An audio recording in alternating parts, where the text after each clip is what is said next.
Welcome back to Fencemaker Sim Racing.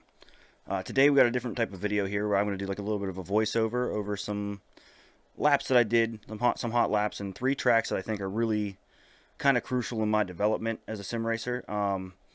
See, in the beginning of sim racing, it's pretty easy to probably just like lose confidence because it's really hard sometimes to make it around a track. You know, the first few times you get used to the sim rig and going from a controller to this kind of setup and all of that, it can be difficult. Even with a controller, I mean, obviously a lot of these sims aren't even set up for that, so it just gets difficult to figure out these tracks and have the patience to figure out how to take the proper racing line.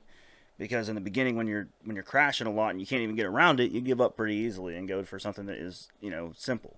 But these tracks that I'm thinking here help me, will maybe help some other people. So we got Spielberg Red Bull Ring, Silverstone International, and Spa.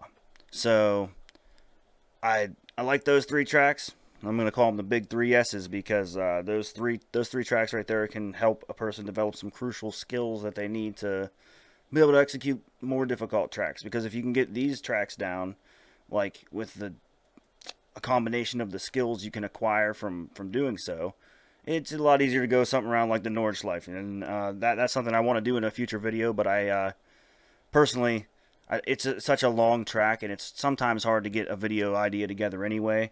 That right there has to come at a time when I feel like I have a little bit more time to practice that. And obviously, anybody who's been around that a few times knows that if things went wrong, like say 3/4 of the way through the track, and you were doing what I like to do most of the time, and like that's like talk as I'm driving and doing a race, well, that'd be pretty difficult on the emotions there if you kept failing and had to keep restarting the video. So we'll save Nordschleife for a different time. But anyway, so yeah, the 3 S's. Spielberg, Silverstone, and Spa. So I'm going to do like a voiceover and explain like little areas that I feel like help me on each of them and like what I think the benefits of each of those tracks are. And hopefully people can get a good idea of whether or not they want to give those tracks a try too. And I got a new wheel setup here, the TSXW. I'm running on PC, but it actually matches my setup with the red and black scheme, and it was the same price, so I figured just go for this one. And it came with this cool Sparco P310 wheel, which would be my second Sparco wheel now that I have, and I have to say I don't even know which one I like more, but this one's great because it's got a little bit of a thinner feel, but you can get a nice grip on it real well, and it has the same tactile feel in the paddle shifters, so that's nice. And the button layout is exactly the same, so when I switch between these rims, I don't have to worry about things being in a different position or having to go out, into the software and remap stuff. So that's nice, having 2 wheels like that have a completely different feel. The one, the Sparco R383 is round, so that helps me for the more common cars. But there's a lot of open wheel style cars that this thing will make me feel a little bit more immersed with. So yeah, there's that. So I'll be talking about a little bit about this, the difference between this and the T300 as we go along these tracks, but I'll try to focus mostly on the benefits of the track and just give a little bit of the differences that I feel and overall first impressions because I'm new to this thing. So, all right, well, let's get this thing started. Okay, so we're Spielberg Red Bull Ring. So it's an easy layout, shaped like a big B, so you pretty much can figure out where you're at on the track at most times, really. In the beginning, it's not exactly like the shape of a B, but it's close enough that it helped me anyway in the beginning of remembering where I was. But this turn right here, in my opinion, is the very hardest turn in the game to get correctly, especially with an extremely fast car. Formula cars I've had horrible luck with whenever I was learning how to drive them around this track, that's for sure. Especially in the game F1 2020. By the way, this is a Assetto Corsa. I'm using that because it had the 3 tracks, and I really like the handling model in this game overall, so I figured I'd go with this. And speaking of which, this wheel, the TSXW, is definitely an improvement over the T300. There are skeptics that would say that it wouldn't be worth the upgrade to jump from that to this, but going back to back from them, literally right from one to the other, I can tell you that that's wrong. The truth of the matter is 6 Nm of torque is more than less than 4.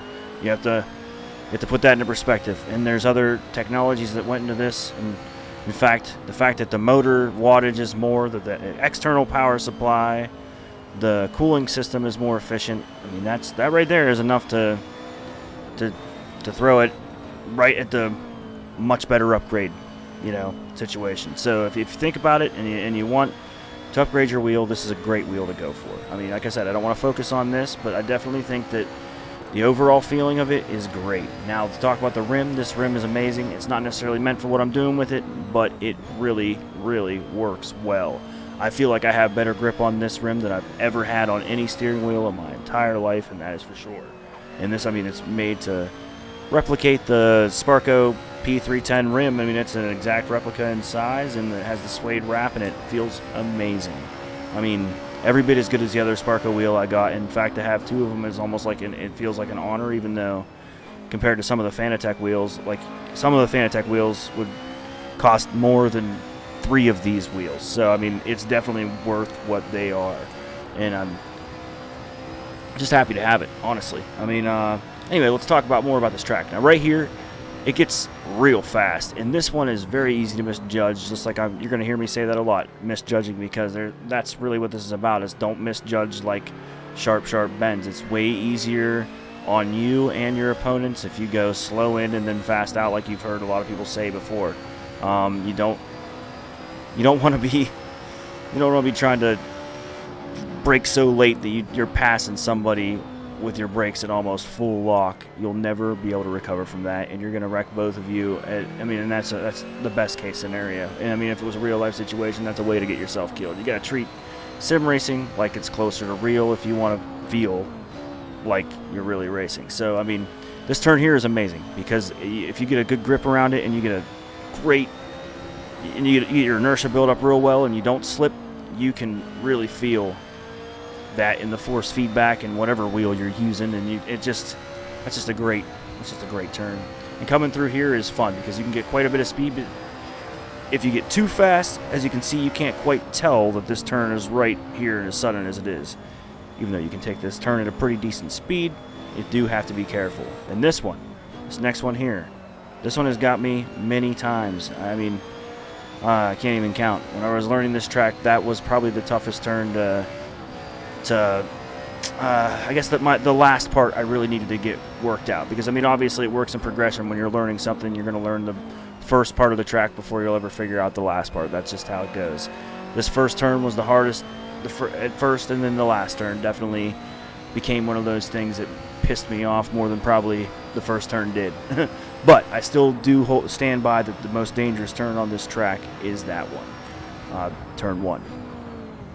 Again, this track here has so many different skills you can work on. Like right there, you can heel toe, downshift several gears at a time, come around here and get a lot of speed, and really just, if you do everything right, you really just, I mean, this track has a great feeling for you.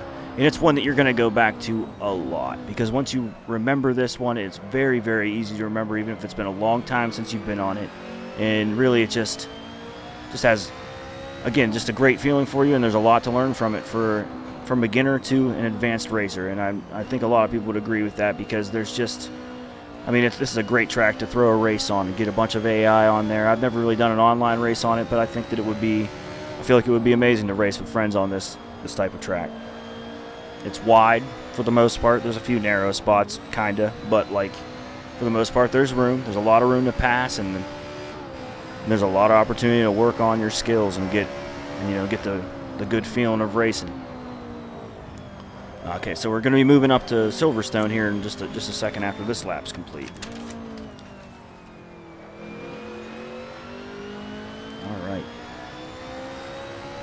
And again, these laps weren't meant to be the best. They were just good examples to be able to talk and get some talking points about while we're going along here.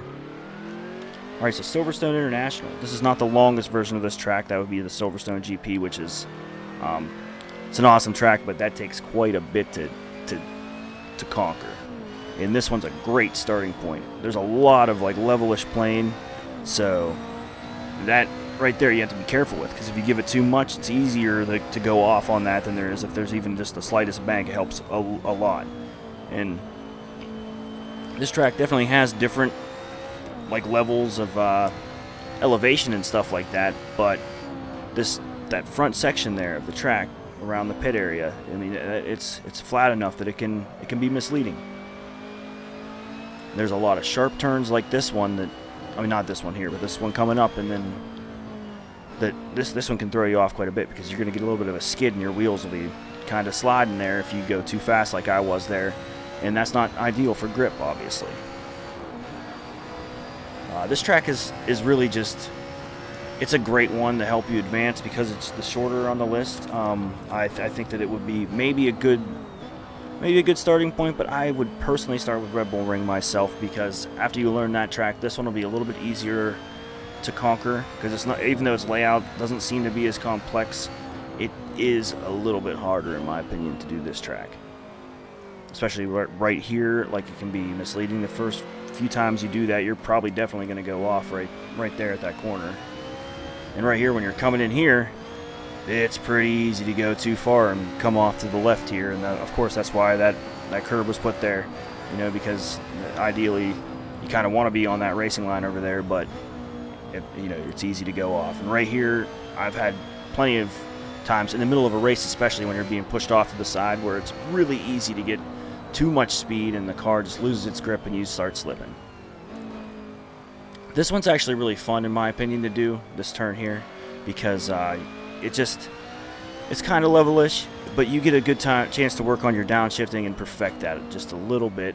I mean, I'm not a perfect downshifter, but any chance I get to work on heel toe is welcome to me because I think that that's really fun. I never got to do that in a real car before, and the fact that I get to have a load cell brake at my disposal, which really enhanced my sim racing experience more than anything else, and I'll say that 1,000 times over, that if you have never tried a load cell brake pedal, and I don't care if you're an advanced sim racer or a new sim racer, you absolutely need to try one. I mean, whatever excuse you're using to not, I mean, if it's not finances, because of course not everybody can afford them, you know what I mean? I mean, I obviously have to consider myself fortunate, but if you can afford one and you've been spending money on other sim hardware trying to get a more realistic experience, and you haven't spent just a couple $100 on a pedal set that has a load cell brake to give you that real feel, then you do not know what you're missing.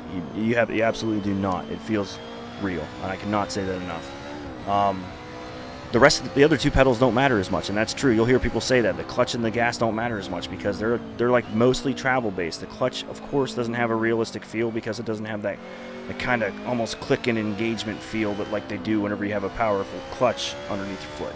But the gas pedal, for the most part, it is really just travel based. I mean, of course, there's a little bit of feeling missing that you would have in a realistic throttle body setup, but either way, it's great to have a load cell brake alone, and I have mine set up pretty high on purpose just to give it an even more realistic feel and a progressive-ish, not progressive-ish, but like a good force back to me to make sure that I keep applying the proper amount of pressure into my muscle memory knows where I'm at for the most part because of how much pressure I'm used to putting on it.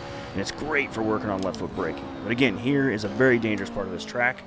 Don't want to get sidetracked too much, even though I do have plenty of footage on here for people to look at if they want to get to know these tracks.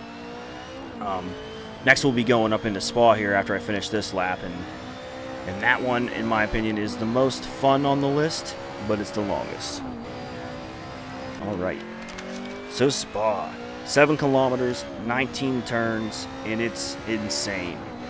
But it's not insane because of its difficulty, it's insane because it has a crazy long twisty layout, but it's very fun, and I do not think it's the hardest one to learn.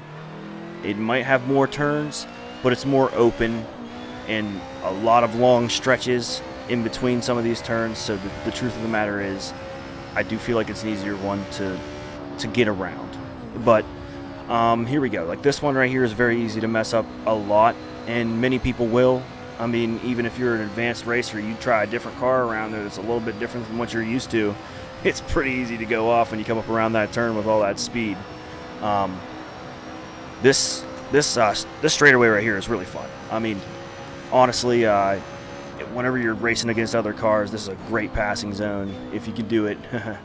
And right here, pretty big danger zone. I've crashed quite a bit right in the middle there. And then those bumpers right there will mess your car up too. So, I mean, you got to be very careful. This turn's not too bad, the one we just were doing right there.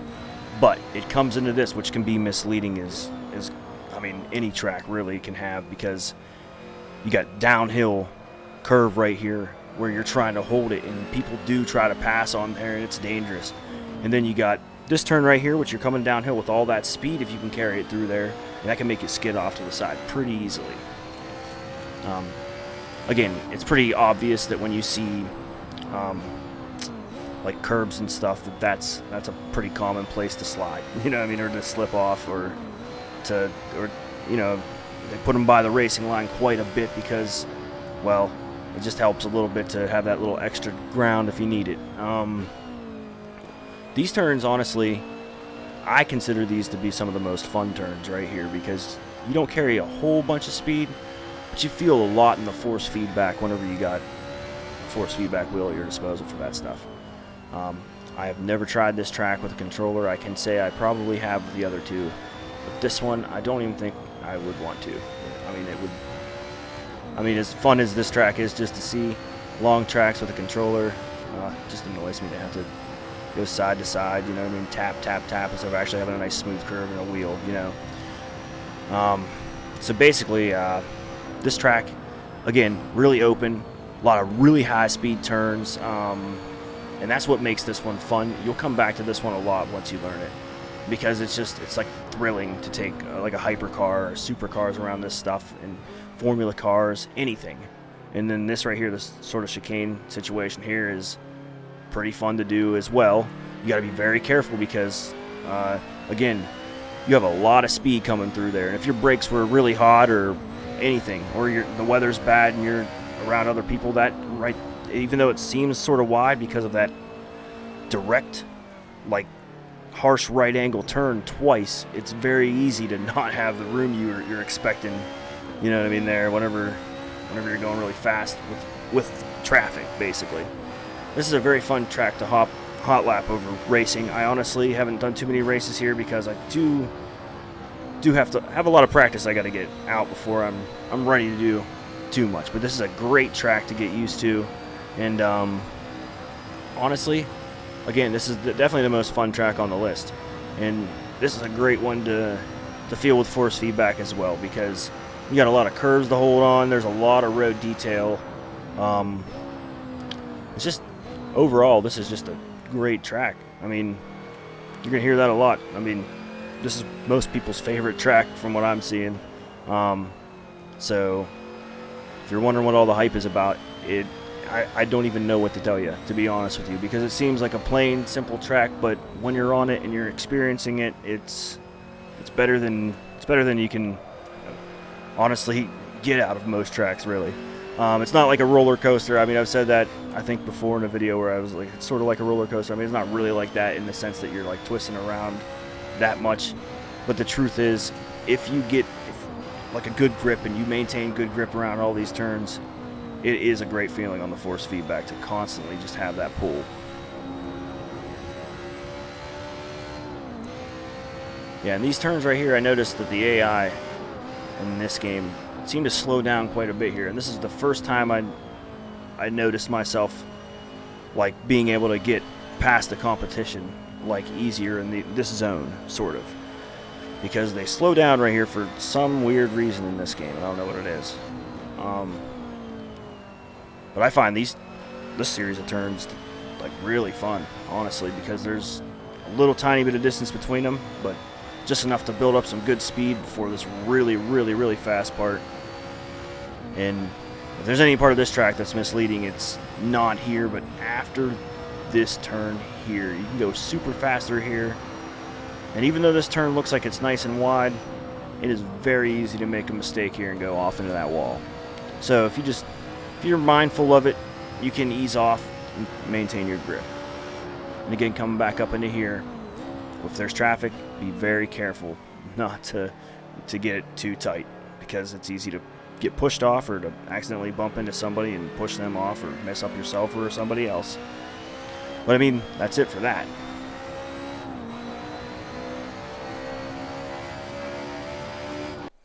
All right, so there we have it. The three S's: Silverstone, Spielberg, and Spa. Those three tracks right there helped me quite a bit. I hope they help somebody else figure out what they need to get on to bigger, more difficult situations. There was a lot of information there, a lot of fast talking, a lot going on, but I had a lot that I felt like I wanted to cover there, and I just hope that this adds insight to somebody's learning, and that maybe it's something that'll inspire somebody else to make their video about the tracks that they found help them the most. But anyway, thanks for watching. Feel free to like, subscribe, comment, whatever. Have a good day. Thank you.